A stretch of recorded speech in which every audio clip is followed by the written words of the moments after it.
Biri biraz zəif idi, çox şövqlü adam deyildi. Zarafatca, yarı zarafat, yarı doğru dedi ki, sən məndən qabaq şəhid olacaqsan, gəl bir oradan mənə danışarsan. O da gülürdü, zarafata salırdı. Deyir, şəhid oldu, sözü sən demə yadındaymış.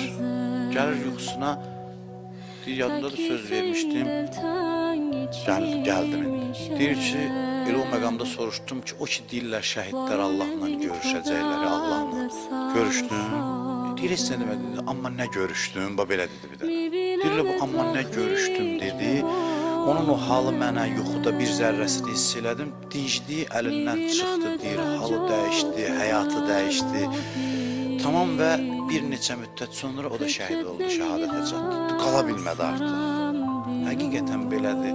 Adam bir zaman olur ki, qala bilmir artıq, sığa bilmir, yaşaya bilmir o şəkildə.